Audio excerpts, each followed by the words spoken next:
আসসালামু আলাইকুম রহমতুল্লাহ বারাকাতুহ। সম্মানিত দর্শক শ্রোতা ভাই এবং বোনেরা, আপনারা ইতিমধ্যে খবর পেয়েছেন যে আমেরিকা ও ইসরায়েলের যৌথ বাহিনী ইরানের নিরাপত্তা প্রধান ডক্টর আলী লারিজানিকে হত্যা করেছে। ইন্না লিল্লাহি ওয়া ইন্না ইলাইহি রাজিউন। আমাদের প্রশ্ন হলো, আমেরিকা এবং ইসরায়েল এত নিখুঁতভাবে আলী লারিজানির অবস্থা আইডেন্টিফাই করতে পারলো কি করে?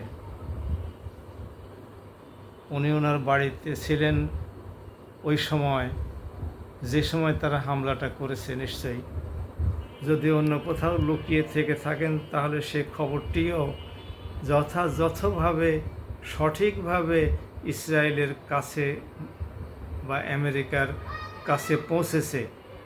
তাহলে ইরানের মধ্যে ইসরায়েল এবং আমেরিকার গুপ্তচর লারিজানির ধারে কাছে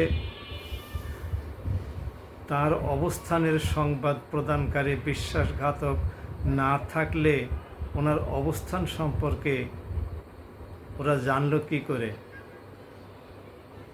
এর আগে ইসমাইল হানিয়া, ইয়াহিয়া সিনওয়ার, হাসান নাসরুল্লাহ লেবাননে, আলী খামেনি, এই সমস্ত, এরপরে ইরাকের কাসেম সোলাইমানি, এই যে সমস্ত হামলাগুলো একেবারে অব্যর্থ হামলা ছিল, নিখুঁত হামলা ছিল। এই নিখুঁত তথ্য তাদের হাতে একেবারে শহীদ ব্যক্তির পাশ থেকে না দিলে এটা তো পাওয়ার কথা না তাদের। 1500 কিলোমিটার দূরে ইসরায়েলের অবস্থান, অথচ উনি কোন রুমে আছেন, কোন সময় থেকে অবস্থান করছেন, কতক্ষণ থাকবেন, কোন বাড়িতে আছেন, এত নিখুঁত খবর তার একেবারে কাছে না থাকলে, তার পাশে থাকা বিশ্বাসঘাতক না হলে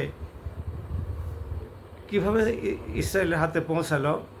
আমাদের বক্তব্য হলো, মুসলমানদের মধ্যে এত বিশ্বাসঘাতক জন্মগ্রহণ করলো কেন?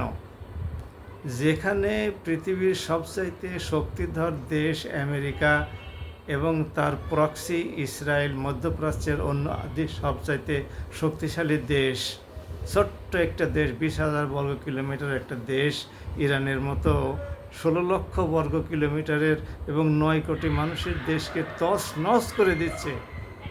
অফিস, আদালত, অবকাঠামো, সামরিক স্থাপনা, পারমাণবিক কেন্দ্র হামলা করে গুঁড়িয়ে শেষ করে দিচ্ছে, আগুন জ্বালিয়ে শেষ করে দিচ্ছে। এরপরেও এই ইরানি মুসলমানদের একটি পক্ষ, আমরা জানি না মুসলমানরা দিয়েছে, ইরানের মধ্যে তো কাফির এবং মুশরিকরাও অবস্থান করে।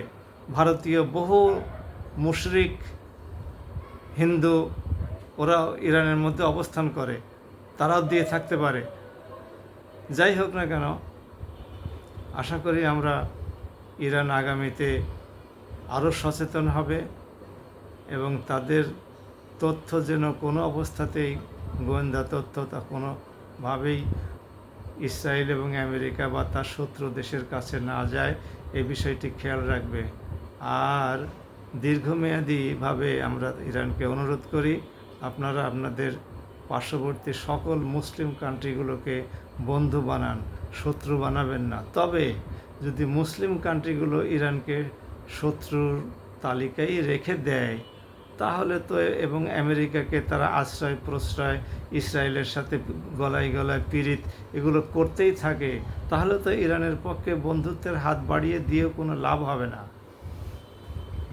সেক্ষেত্রে গোটা মধ্যপ্রাচ্যের মুসলিম ওয়ার্ল্ড বিশ্বাসঘাতকতার তালিকার অন্তর্ভুক্ত হতে পারে। আল্লাহ মুসলমানদেরকে বিশ্বাসঘাতকতা থেকে মুক্ত করুন।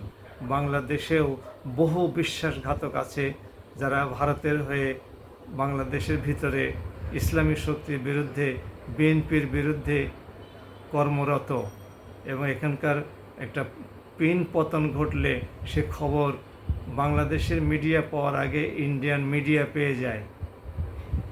তাহলে পরে আল্লাহ আমাদেরকেও এই সমস্ত বিশ্বাসঘাতকদের হাত থেকে হেফাজত করুন। আল্লাহ সর্বশ্রেষ্ঠ হেফাজতকারী এবং পরম দয়ালু। সবাই ভালো থাকুন। আসসালামু আলাইকুম।